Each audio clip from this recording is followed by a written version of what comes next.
Hola, bienvenidos a Reporte Climático. Mi nombre es Iván Carrillo y este es el espacio de periodismo de soluciones para un mundo en constante cambio. Los relatos de polizones que navegan entre océanos y atraviesan continentes enteros pueden parecernos fantásticos e incluso inspiradores cuando los vemos en el cine. Pero en la naturaleza, ese tipo de aventuras resultan más peligrosas de lo que imaginamos. Ese precisamente es nuestro tema del día de hoy. ¿Qué tipo de daños pueden provocar en los ecosistemas organismos que provienen de ambientes totalmente distintos? ¿Cómo es que llegan hasta ahí y de qué manera la alteración del clima está agravando este problema? Responderemos a estas preguntas con ayuda de Morelia Camacho Cervantes. Ella es doctora en biología y dirige el Laboratorio de Ecología de Especies Invasoras del Instituto de Ciencias del Mar y Limnología en la Universidad Nacional Autónoma de México. Acompáñenme a conocerla después de este breve recorrido por la actualidad climática alrededor del planeta. Hace 30 años tuvo lugar una operación secreta para negar el cambio climático y hoy estamos pagando sus consecuencias. De acuerdo con la BBC, en aquel momento acababa de realizarse la Cumbre de la Tierra en Río de Janeiro, donde la comunidad internacional creó un marco de acción climática y de regulación de las emisiones de gases de efecto invernadero. En respuesta, una coalición de industrias estadounidenses de petróleo, carbón, acero, ferrocarril y automotrices contrataron al relacionista público Bruce Harrison. El grupo sembró la falsa idea de que los datos científicos sobre el cambio climático no eran confiables y que limitar el uso de combustibles fósiles solo afectaría a la economía. Para el ambientalista y ex vicepresidente de Estados Unidos, Al Gore, esa campaña representó el crimen más grave desde la Segunda Guerra Mundial.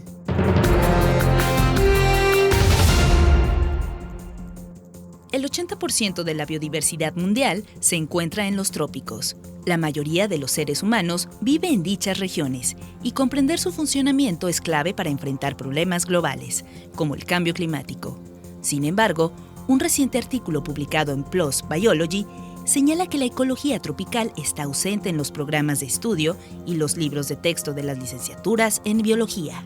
Esto sucede particularmente en altas latitudes, pero también las universidades tropicales tienden a ilustrar temas con ejemplos de zonas templadas. Para corregir esta paradoja, los autores proponen crear e incorporar a las clases recursos educativos abiertos en línea como los de Ocelots Network, basados en investigaciones auténticas sobre los trópicos. En abril de 1975, la entonces poco conocida organización Greenpeace arrancó un movimiento internacional para salvar a las ballenas de la extinción. La iniciativa se tradujo en una gran recuperación de las poblaciones de cetáceos y adicionalmente benefició al clima. ¿Por qué?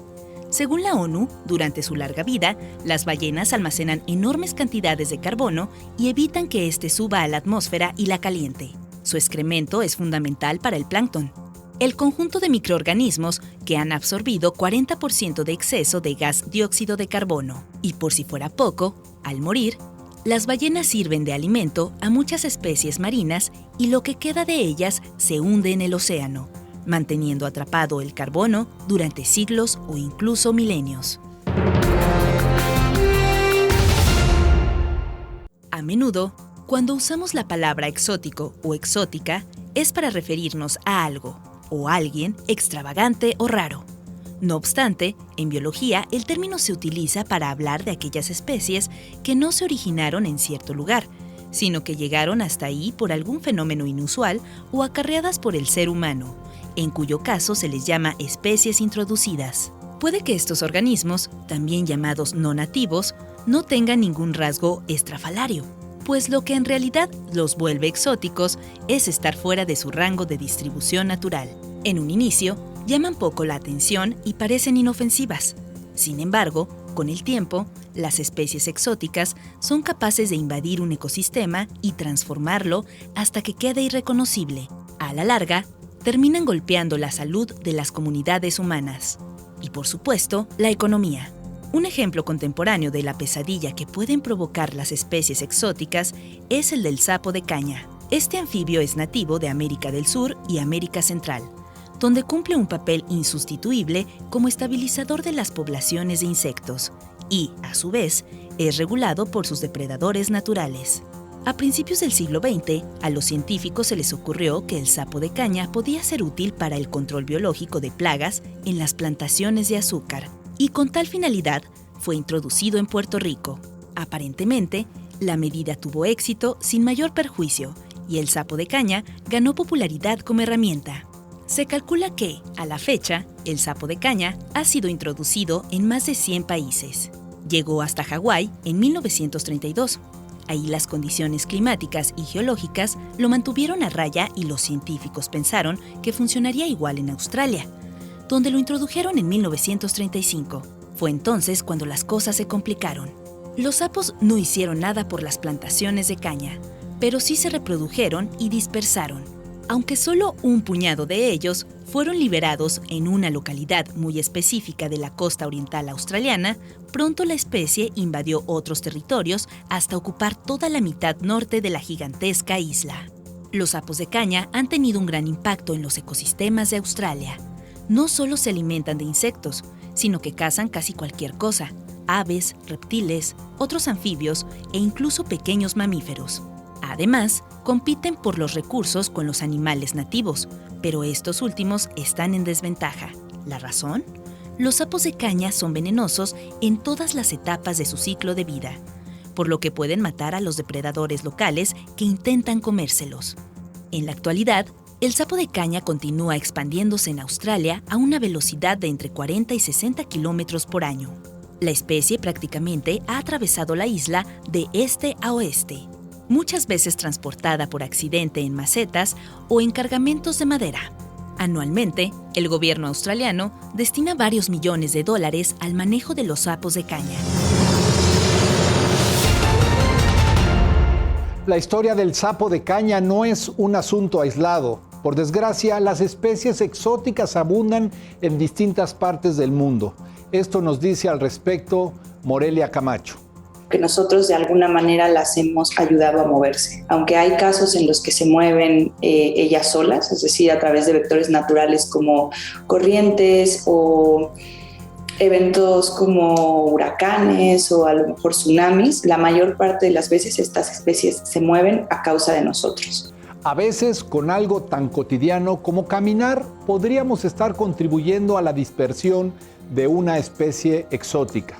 Incluso en nuestras botas, por ejemplo, en nuestros zapatos. Tú caminas por un jardín, digamos, un parque, un sitio donde hay tierra, organismos vivos, y con esos mismos zapatos de pronto te subes a un avión y viajas a veces a otro continente, pues llevas en esas botas a lo mejor semillas, a lo mejor esporas, a lo mejor incluso organismos muy pequeños.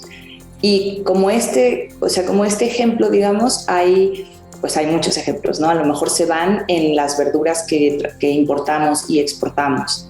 Uno de estos casos accidentales es el del pez león, especie nativa de los arrecifes del Pacífico Sur y del Océano Índico.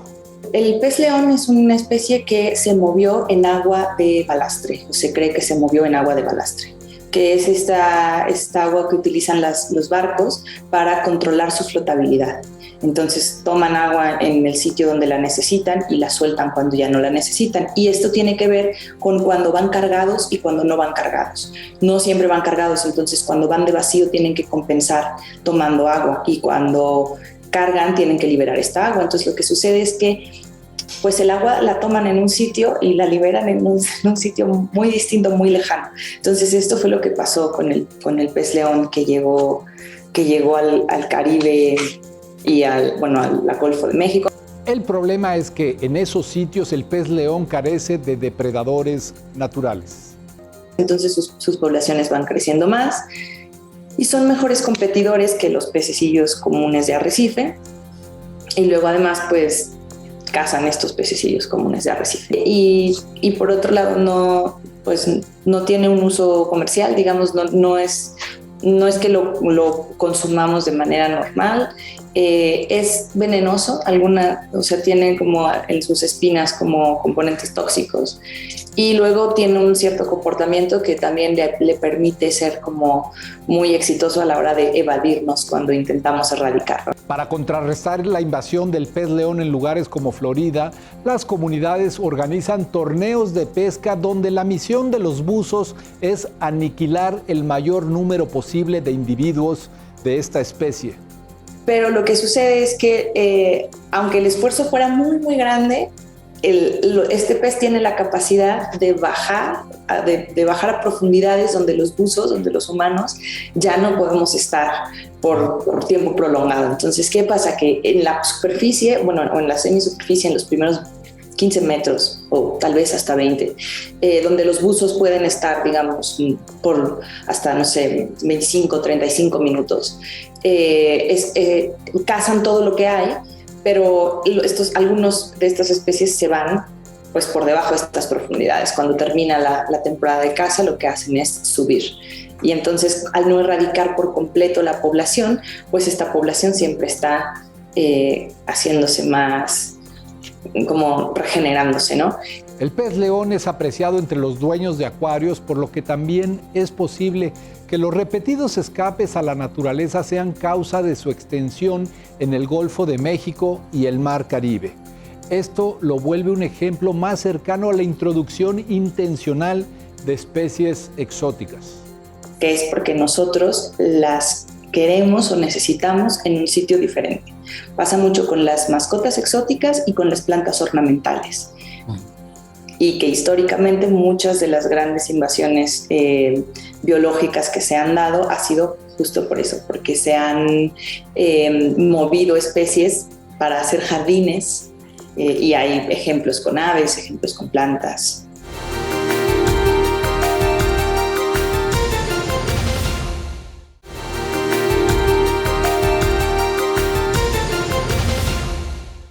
Las especies exóticas invasoras poseen 4 características principales: una gran capacidad de adaptación, una dieta generalista, una reproducción muy rápida y una alta tolerancia a las condiciones adversas.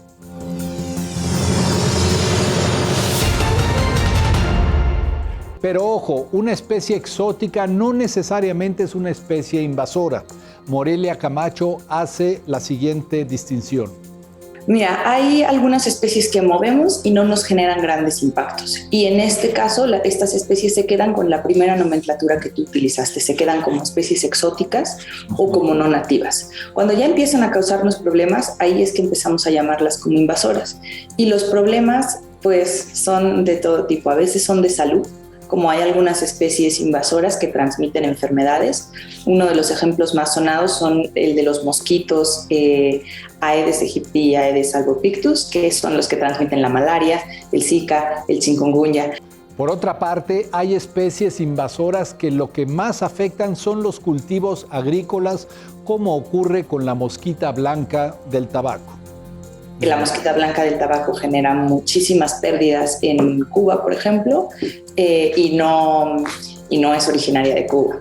Y bueno, incluso en los sitios donde podrían estar distribuidos de manera, digamos, nativa, a veces generan estos mismos problemas, pero es porque la dinámica que se da para llamarlas invasoras es que pierden sus competidores naturales o son mejores competidores contra los bichos que se encuentran en los nuevos rangos de distribución.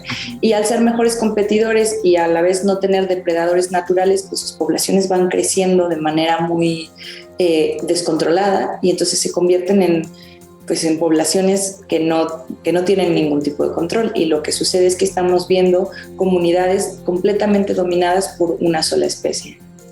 O bien, las consecuencias pueden ser para un sector económico en específico. Que, por ejemplo, en el Caribe mexicano, el pez león es una súper preocupación, porque además es que la gente quiere ir a bucear. El sector turístico que se beneficia de los buzos y del turismo que va a ver los arrecifes, no quiere ir solo a ver pez león, quiere ir a ver un ensamble de especies, y eso, bueno, cada vez menos. Uno de los aspectos sobre las especies exóticas que más preocupa a los expertos es que al llegar a un nuevo hábitat pueden permanecer latentes por tiempo indefinido. Así lo explica Morelia Camacho.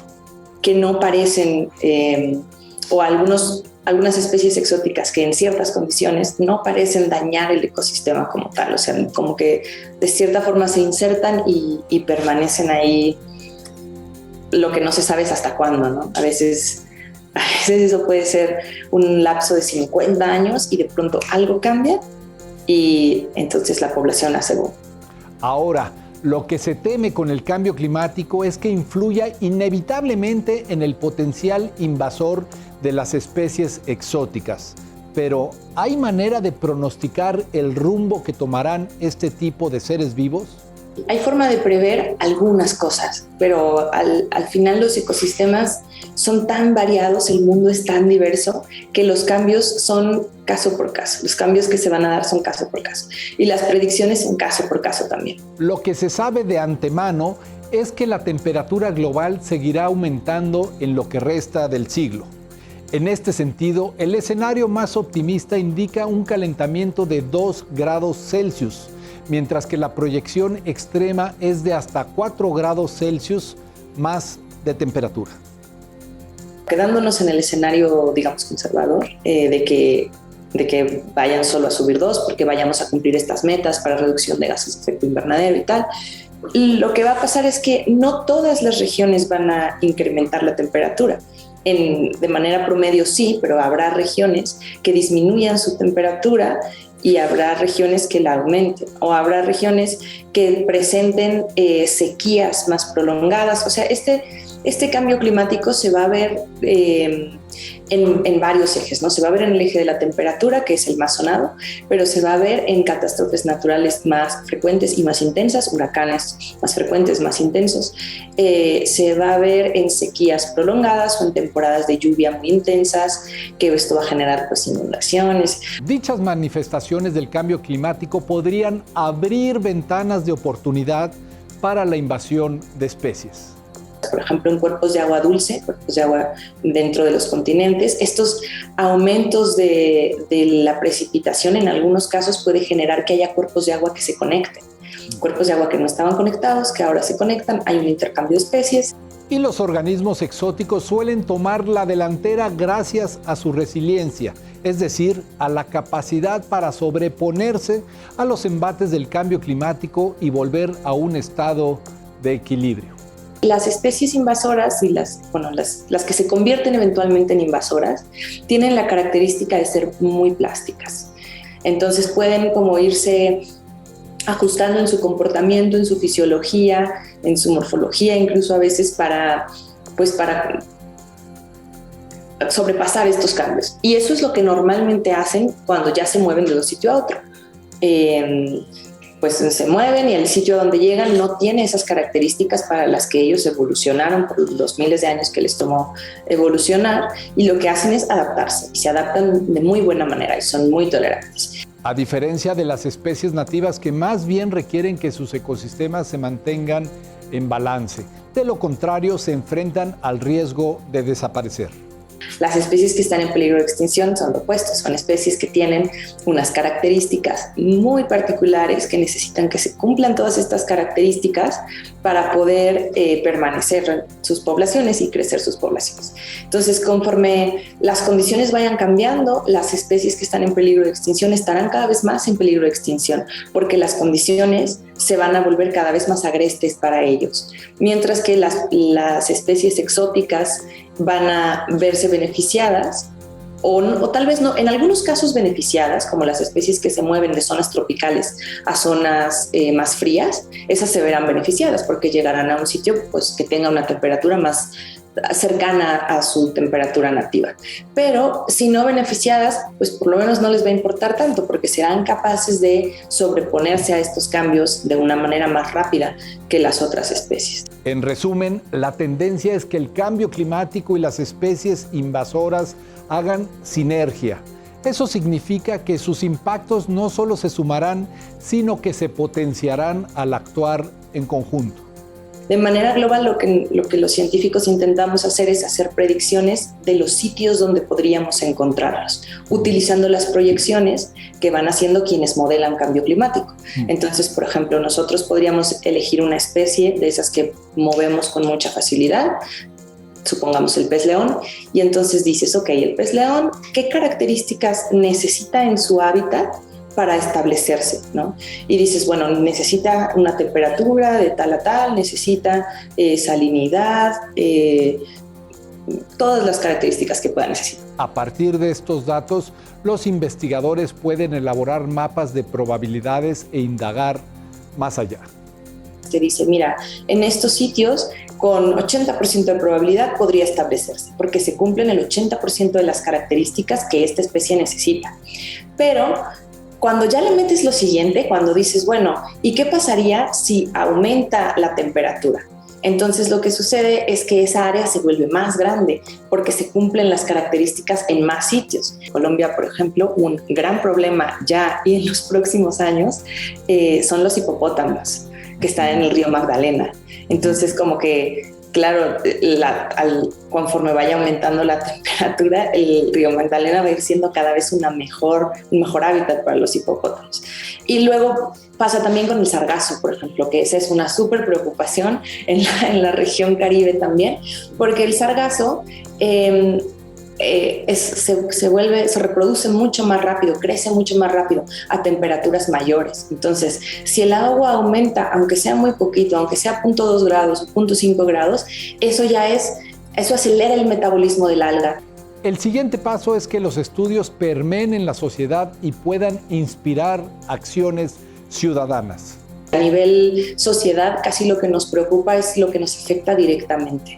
Entonces, a lo mejor una especie que está afectando a otra en un lugar que tú no llegas a ver, una especie que nunca has visto como en persona, que no te deriva ningún beneficio directo, no te parezca tan importante, ¿no? Como el sargazo, que está disminuyendo el turismo, que genera un costo para quienes tienen que mantener las playas y tal.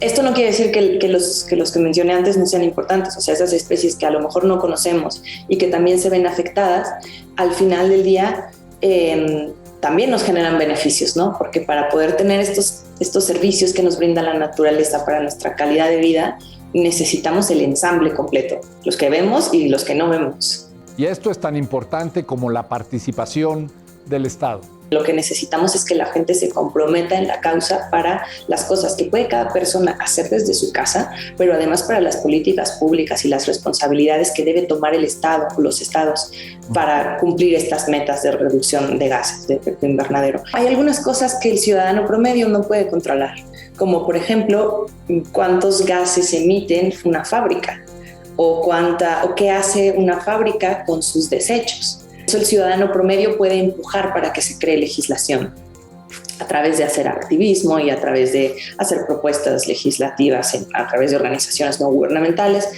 pero como tal es papel del Estado, o sea, el Estado tiene que hacer estas regulaciones. Gracias por habernos acompañado en Reporte Climático, periodismo de soluciones para un mundo en constante cambio. Mi nombre es Iván Carrillo y espero encontrarme con ustedes la próxima semana.